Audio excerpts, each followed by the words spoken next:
here it is, the PS4 controller chargers that I got from Amazon like today. I tried to charge my controller for an hour and it's worked pretty good to me. Okay, so it's come with two parts, which is the charging dock itself and the stand. So you just kinda, you know, switch it together and get it by one.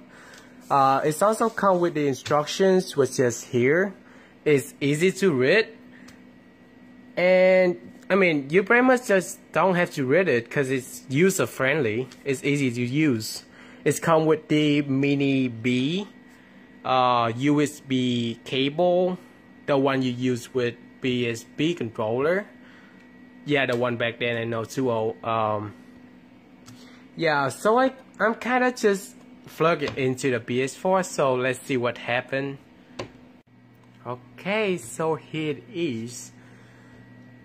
I like it so far. It's been like an hour for me.